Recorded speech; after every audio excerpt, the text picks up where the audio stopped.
Hi again, everyone. I'm Ollie Matthews. This is Refuge from Narcissism, and this refugee video is sponsored by contribution from Anonymous. And Anonymous wanted me to analyze a portion of this video about The Simpsons, and I saw what he wanted me to do, and why. And I thought it'd be a very good video topic. I don't know where it's all going to lead, but this is in The Simpsons, and I'm not a Simpsons fan. I never really was. I liked them when they were like a part of the Tracy Ullman show way back in the '80s. That's where The Simpsons came from. They were like a sketch off this variety show called the Tracy Ullman Show on Fox when Fox first came out, when Fox TV, like in New York, New Jersey, was Channel 5, became Fox 5. It used to be WNYW, New York. It was like just a local TV station, and then it got bought out by Fox. And the Tracy Ullman Show was one of the shows that first debuted on it. Married with Children. That's where In Living Color got its start. Um, and The Simpsons was one of these sketches from that went in between their skits on the Tracy Ullman Show that everybody loved, and then they eventually rolled it out into its own cartoon show, obviously, that has been going since shit 87, 88, something like that. I mean, it's crazy how long the show's been around. I mean, and Charlene's was a big fan of it, and everybody you talk to says the show at this point is unwatchable. It's been unwatchable for decades now. It's pathetic. But let me get into this, to the parts you wanted me to show, and you'll see where I'm going with this. Shared among friends quickly picked up steam throughout LA's underground art scene. One day, Life in Hell would end up in the hands of television producer James L. Brooks. Matt Groening may have started off California dreaming, but his doodling was about to pay off big time. This is Fox. 1987 would change the face of American television through the grand opening of the Fox network. For nearly 3 decades, the big three networks had reigned supreme over the airwaves. American television in the 80s was much like the culture that surrounded it: conservative, sanitized, and family-oriented. Primetime programming consisted mainly of sugary sitcoms with responsible and virtuous role models. The big three networks at this time had one simple strategy: mass appeal. They strayed away from programming that would risk alienating general audiences. Typically, this group included children, parents, and the elderly. The Fox network had a different strategy in mind. Their plan was to appeal to the other guys. Generation X. And he's right. I mean, that's what Fox was all about. It was all about catering to Gen X, which kind of gives you a basis and where the fuse point is on where a lot of the Fox hatred, and I understand Fox News is different than Fox Television, but the Fox hatred started back when Fox started rolling out. Why? Because who were they catering to? Generation X. Generation X represented a group of Americans unlike any that came before them. It was a generation who found themselves born into a very different America than the one afforded to their parents. They grew up in a time when the president, America's most prestigious role model, was forced to resign in shame after getting exposed as a corrupt scoundrel. And understand something, Nixon, in today's standards, I mean, it wouldn't even be a news story at this point. It would it would still be, because he's a Republican, but he wouldn't have to resign over anything like that. And sure as shit, if he was a Democrat, he wouldn't have to resign. You never would even have heard about it. They witnessed the mighty and unbeatable U.S. military get humiliated through a fiasco in some part of the world most of them couldn't even find on a map. By the time they reached adulthood, they were met with the worst economy since the Great Depression, unthinkable environmental crises, and the continued existential dread of nuclear annihilation. With all that said, it's not hard to understand why many Morrissey. Morrissey is based as fuck these days. Morrissey is down with the new right. That's for goddamn sure. Love Morrissey. Many in Gen X had no choice but to view the world with ambivalence and apathy. Television in the early 80s tried to maintain the illusion of America continuing to be the shining city on a hill, but for those occupying lower ground, the realities of the country's flaws were far too much to ignore. Fox became the first major network to specifically appeal to the Gen X attitude of cynicism and irreverence, the very same themes featured in the works of Matt Groening. Love 21 Jump Street. My friends love 21 Jump Street. Parents hated 21 Jump Street for some reason. In 1986, Groening got a call from James L. Brooks offering the opportunity of a lifetime. The Fox network was looking for a cartoon segment to air on the debuting Tracy Ullman show. Unwilling to give up the rights to Life in Hell, Groening conceived of a different premise, a family based on himself, his parents, and his two younger sisters. The Simpsons entered the fray among a long lineage of American television families, and soon, people would come to realize that they were not at all like their predecessors. Shut up! The Simpsons represented an honest portrayal of dysfunction in the American household. Viewers were immediately drawn to the Yellow family's relatable drama, and the segment quickly became one of the most popular on Tracy Ullman. By 1989, The Simpsons had become so popular that they were upgraded from segment to series, and so began one of the most influential television programs in the history of American entertainment. It's remarkable just how different The Simpsons was than anything else on television at the time. It was edgy, subversive counterculture from an underground artist. The show was experimental, avant-garde, and even postmodern at times. It was the first mainstream show to repeatedly reference and parody other media, relying on the audience's own knowledge of movies and TV for much of its humor. The show was free to determine its own creative direction without network interference, a liberty that was virtually unheard of in 1989. Not to mention that the series was animated, a genre that for the past 2 decades was exclusively associated with children, toys, and breakfast cereal. The Simpsons broke so many molds that it's almost preposterous to consider a show this brazen airing on network television in prime time. The series essentially rebelled against all of mainstream television and ended up taking much of America with it. Season 1 debuted to an audience of 30 million people, immediately cementing itself as Fox's flagship series. The mischievous Bart Simpson became a cultural icon, one of the first characters to truly appeal to the slacker mentality of the 90s. And understand something, like those Bart Simpson shirts in the 80s were everywhere. And in my school, they wouldn't even let you wear them. They made such a huff about that show when it first rolled out. Okay, why? Because it was making fun of people. And who is it really primarily making fun of? Boomers. Boomer mentality, boomer culture. It was making fun of how boomers raised you, how they were currently raising you, and it drove them fucking insane. I mean, there was controversy with The Simpsons. They hated it. They hated it they hated it.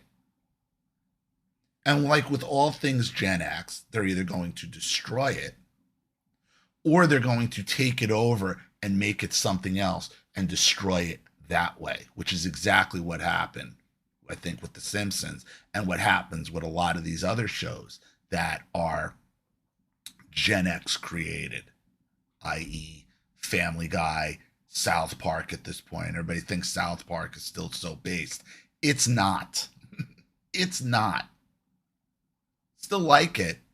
But Matt and Trey basically apologized to Al Gore over climate change. I was wrong. The episodes go, Are You Serial? Are the episodes. And they're also pretty pro-V. I know they're pro-V. And they're anti-Trump. Eventually, the boomer culture takes over. And you sell out to that boomer money. Seth MacFarlane's one, and Seth MacFarlane and Family Guy is one of the worst. He's one of the worst. Compare from the early episodes to the episodes now. I reference Patrice O'Neill a lot. Comic, died a few years ago. Brilliant, brilliant comic. And he had a great line during the Charlie Sheen roast. He was one of the roasters. And he went after Seth MacFarlane. And he says, I got two things to tell Seth MacFarlane. First, okay, you want to be bigger than the cartoons. You're not. You're not. It's like Hanna and Barbera. Barbera said, I'm bigger than Yogi Bear, and Hanna smacked him in the mouth, and he don't have a Hanna to smack him in the mouth. And the second thing he said, he's like, just admit you're gay. It's like, just admit you're gay. It's cool. It's cool. Another Gen X performer died way, way, way before his time. But all these great shows that were started by Gen Xers have just been bastardized, have been absolutely destroyed by boomers. Like, even let's take radio. Take radio. The reason I know why I know who Patrice O'Neal is because Patrice O'Neal used to go on the Opie and Anthony show back in the day. And Opie and Anthony was the first show, the first radio show to actually challenge Howard Stern and be able to put him in his place. You know, Howard Stern, the boomer icon who used to be, you know, anti-establishment, messing with celebrities, okay, back in the day, if you remember, Stuttering John, if anybody who was a Stern fan remembers Stuttering John just asking fucked up questions to celebrities. Howard, when he had these celebrities in, asking them all kinds of crazy questions. What are you into, baby? You know, you know, you like, he goes, it was always this thing, was like, you like anal, like always. Now he's on America's Got Talent, kissing ass, hiding in his house, okay, pushing the you-know-what on everybody, trying to silence. Yet, he's the only real radio show that's still around. Why? Because boomers get their claws in, okay? They take over, and then they destroy everything and try to shut any other competition down around them, you know? And like a show like Opie and Anthony with two Gen Xers, they spawned so many comedy careers that people probably don't realize. You know, they broke guys, you know, like Jim Norton. Jim Norton was part of the show. Bill Burr used to fill in on Third Mic. He was a big part of the show. Patrice, Colin Quinn. I mean, Colin Quinn was already big, but he got bigger when he was on that show.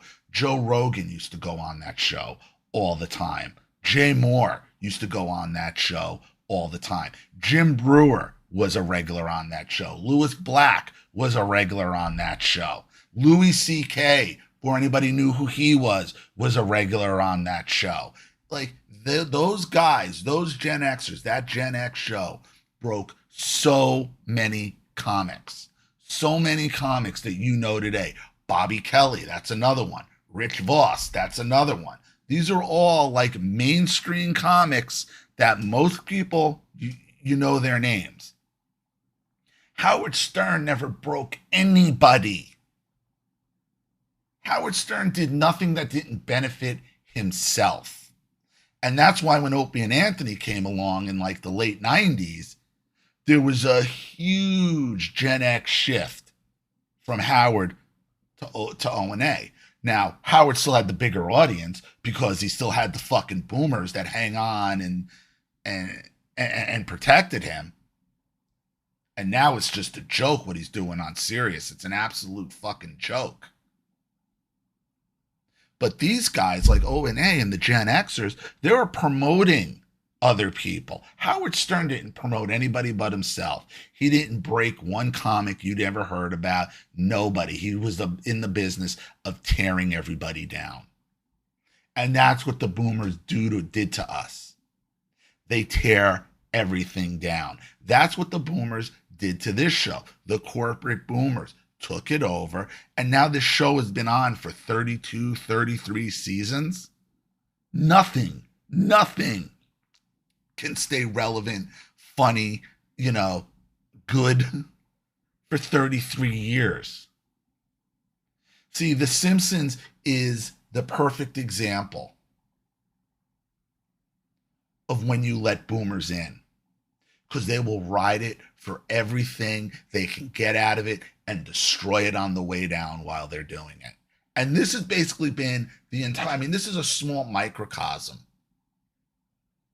of what it's been like being Gen X. Constantly trying to fight off these boomers, because first they attack it, tell you it's stupid, tell you you're stupid, tell you it's dangerous, it's detrimental, okay? And then when that doesn't work, then they say, well, I'm just going to take it over. I'm just going to buy it out, take it over, and then destroy it and use it for my own benefit. And that's what's happened here.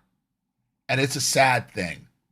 It really is. It's a sad thing. You cannot get these boomers to stop. You can't. And I told you, they're going to hang on for the rest of their lives until they die, until the last boomer ceases to walk the earth. They are going to try to control everything. And the generation that bore the brunt of it was Generation X. They needed a victim class. They needed a scapegoat class. And that's exactly what Gen X has become the scapegoat class of the boomers, and then the millennials and every generation behind Gen X, okay, is being taught those are the racists. These are the problem people in the world. It's all these guys. The generation that's barely even named, ever. Let's see how much longer. The character embodied the overall spirit of the show, defiant, unapologetic, and anti-authority. The series was simultaneously beloved and controversial. It was unafraid to challenge America's most revered institutions. To make American families a lot more like the Waltons and a lot less like the Simpsons. See? Hey, we're just See? This is what we were listening to. More like less like the Simpsons. They can't stand the boomer, the left. They can't stand to be called on their bullshit. And they can't stand to be made fun of. They can't stand it. the Waltons. We're praying for an end to the Depression, too. It's easy to imagine a TV show mocking the president now. It's all but cliche at this point. But in 1992, it was almost unthinkable. Much to the chagrin of President Bush, American TV families became much more like The Simpsons by the end of the decade. These talking dinosaurs are more real than most real families on TV. Eventually, audiences ended up resonating more with the yellow cartoon family than many of the others portrayed by real-life actors. The Simpsons didn't just challenge the status quo, it redefined the status quo in its own image. And while it began its run as the anti-sitcom, the show would eventually transform into something entirely different. Hello, I'm The Real Jims, some guy who talks about The Simpsons on YouTube, and this is the history of The Simpsons showrunners, seasons 1 through 7. The first 2 seasons were run by a combination of Matt Groening, James L. Brooks, and Sam Simon. Obviously, these early years were very developmental, so all 3 of them brought a skill set that would build the foundation of the show. Season 1 is well known for its rather rough animation, although things improved significantly halfway through. The early years were considerably more down-to-earth and character-driven in terms of their plot and joke writing. They loved doing fantasy sequences, but weren't about those fast-paced cutaway jokes or anything yet. They kept things small, kept the focus on the family. However, Bart was the breakout star and got a lot of the attention in these early years. Season 2 was more about the world building, introducing tons of new characters and giving people like Skinner, Mr. Burns, and Grandpa spotlights. These stories became slightly more topical and satirical, and the characters watched more TV. You can see moments where things are getting a lot more wacky, but by and large, these first 2 seasons were about telling these classy, focused, character-driven stories with few gimmicks. For seasons 3 and 4, Al Jean and Mike Reiss took over as showrunners. This was where the show became significantly more referential and bouncy, so to speak. They weren't afraid to cut away to something else to do a quick joke, or suddenly do these extremely elaborate homages. Maybe cut to the TV for some movie parodies. We get more B-plots and converging storylines. There was a stronger Hollywood vibe to this era. You get these big guest star extravaganzas like Homer at the Bat and Krusty Gets Busted. Season 3 tried to keep one toe in the Season 2 pond, take a more balanced approach, whereas Season 4 pushed the show in a more surreal direction. Although that might be a symptom of more Homer-focused episodes. By Season 4, the balance between Homer and Bart tilted much farther in Captain Wacky's direction. That being said, it never reached the point of just being a meta-comedy. These punchy pop culture references were balanced by actual character drama. It's not just a silly romp through Duff Gardens, it's also about Selma wanting to have a baby, or that Lisa needs braces. Seasons 3 and 4 took these extremely down-to-earth character storylines and told them in the most cuckoo bananas way possible. Seasons 5 and 6, helmed by new showrunner David Merkin, took the show in a bigger and more high-concept direction. I think big is the best descriptor of this era. You'd get Homer going into space, Bart becoming famous, Springfield legalizing gambling, Lisa taking on the toy industry. And that's just Season 5. Whereas Season 6 concluded with Who Shot Mr. Burns, and filled the rest of the season with mysteries, conspiracies, and life-or-death situations. These seasons loved the big Springfield stories, loved finding excuses. So what they were doing was parodying all these old shows, all these old content, Who Shot JR, you know, all this stuff the boomers loved, they were doing it. And like I told you, boomers don't like being made fun of. They don't. For the residents to devolve into an angry mob. Their homage and parody game was still strong, sometimes evolving into full-length episode parodies. This was also the rise of screw the audience jokes, in which they explicitly set up a fake punchline and then do the exact opposite. The jokes became considerably more And understand something, these boomers will get offended over this, okay? And then as grown-ass adults go watch the Roadrunner chase, Wile E. Coyote chase the Roadrunner off a cliff. And I like Looney Tunes, okay? But they watch the boomers watched some of the most violent, fucked up cartoons that were ever created. Those old Looney Tunes were crazy. We're crazy. They're shooting each other in the face. They're blowing each other up with bombs, you know? That wasn't going on in these Simpson episodes. That wasn't going on in South Park, by and large. It wasn't going on, okay, in Family Guy. But that was going on in Looney Tunes, in Tom and Jerry. Those were the things that our parents, that the boomers, that stuff has been around since the 40s.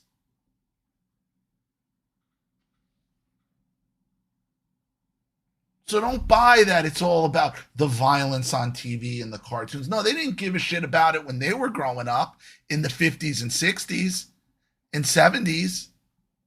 Well, us were in the 70s. They didn't mind us watching that. It wasn't until stuff started getting more intellectually funny. That's what bothered them. That's what drove them insane. Okay, because you could go look at Tom and Jerry and Heckle and Jekyll, and then just any of the Looney Tunes, Bugs Bunny, Elmer Fudd, Wile E. Coyote, Ralph Wolf and the Sheepdog. They're violent. They're shooting each other in the face. They're blowing each other up. You didn't hear jack shit from them. You didn't hear jack shit. But they got a problem with The Simpsons or South Park or Family Guy parodying them and making fun of them. Should tell you everything you need to know, and why we are the way we are, and why Gen X thinks the way that they do, because this is how they've been treated. Like, wait, what are you talking about?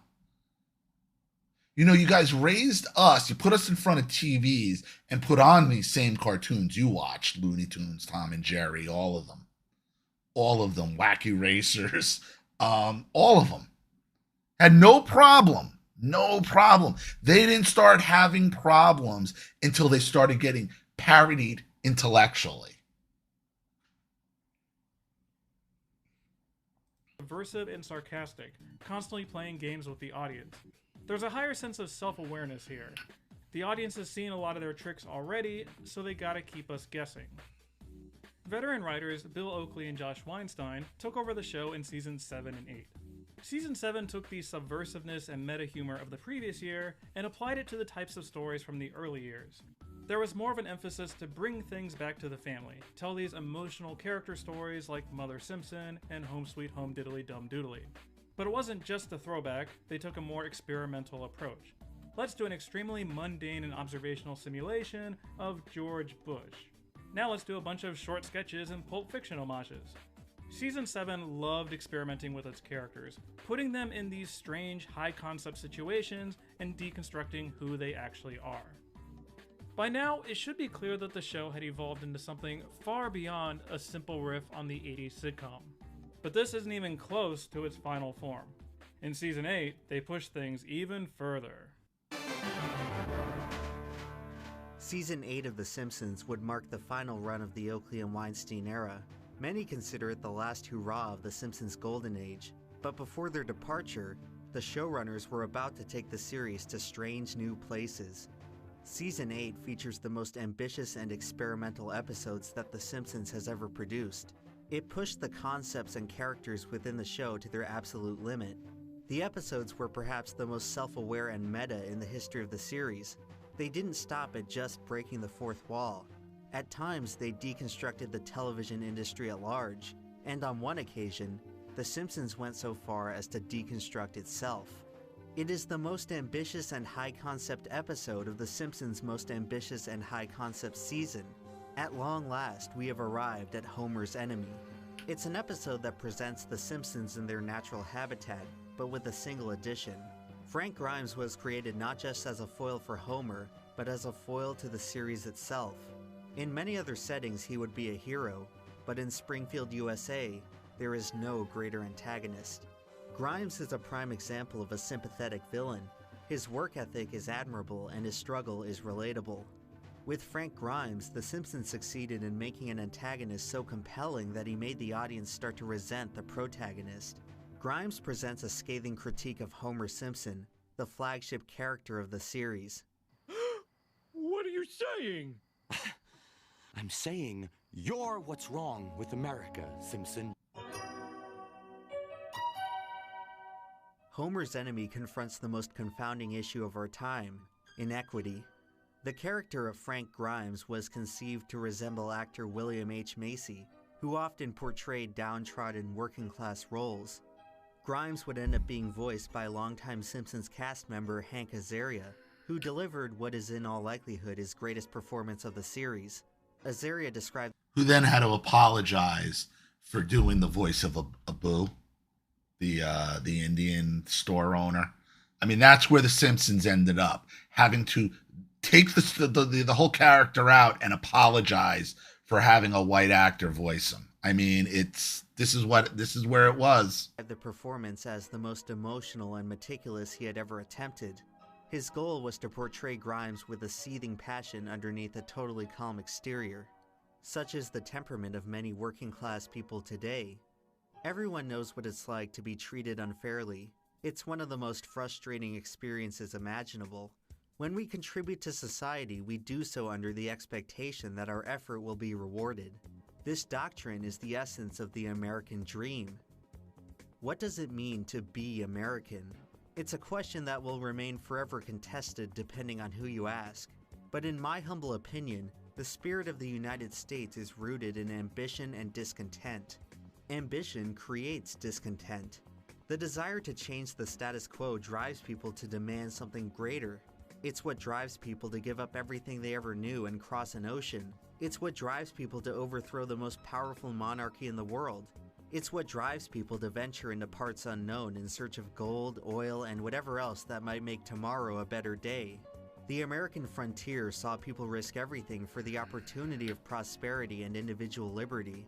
They operated under the simple ideal of a man controlling his destiny through only his own passion and self-reliance. Frank Grimes represents the classical American hero, the only problem being that he exists in modern America, where the idyllic frontier has been all but replaced with catatonically tapping away at a computer for 40 hours a week. In most aspects, the US is no longer the land of opportunity as it was once regarded. Many Americans now experience disillusionment with the American dream, believing that we are now subject to the same kind of tyrannical oligarchy from which our forefathers originally fled. The only difference now is that we have run out of oceans to cross. Frank Grimes not only witnesses his own efforts fail to improve his standing, He witnesses Homer prosper from a lifetime of sloth and ignorance. Homer's outcome reflects the American dream, but his actions reflect the antithesis. The episode raises a serious question, one that potentially threatens our entire perception of the series. If we believe in the simple principle that hard work deserves to be rewarded, then shouldn't we resent Homer Simpson? Well, why do we like Homer Simpson? There's no denying that Homer is a very flawed character. Simpsons writer John Swartzwelder suggested that Homer may embody all 7 deadly sins. Many aspects of his character are quite unpleasant, if not downright unflattering. At times, he is reckless, ignorant, impulsive, and over-emotional. He is the spitting image of how people from other countries stereotype Americans. An overweight, lazy, dim-witted consumer. You can call Homer many things, but one thing you can't call him is pretentious. Homer Simpson is the real deal. He doesn't hide behind a sanctimonious persona. The truth is that we like Homer because he represents all of us, whether we want to admit it or not. In complete contrast to ambition and discontent, Homer embodies a totally opposite but equally American ideal, laissez-faire, the attitude of letting the world around you run its own course. Such is the essence of freedom and individual liberty. Only by relinquishing control over others can we ensure our own agency to do as we please. Laissez-faire is most commonly mentioned in economics as the key principle of capitalism, which, depending on who you ask, is the cause of and solution to all of life's problems. Laissez-faire created Homer, and it also created Mr. Burns. Is true freedom even attainable if its unaltered state inevitably resurrects tyranny? Pretty much every political belief system today exists to answer this question in one way or another, realizing the perpetual endlessness of political debate can easily force us into a nihilistic outlook of society at large. But Homer Simpson may offer us a way out. There's something very zen about this episode. So now he's just going into basically the breakdown of the show. But the show was broken down from within and turned into something it was never intended to be. It's just another example of a Gen X creation completely destroyed by boomers and then manipulated into something else. They don't like to be called out on their bullshit.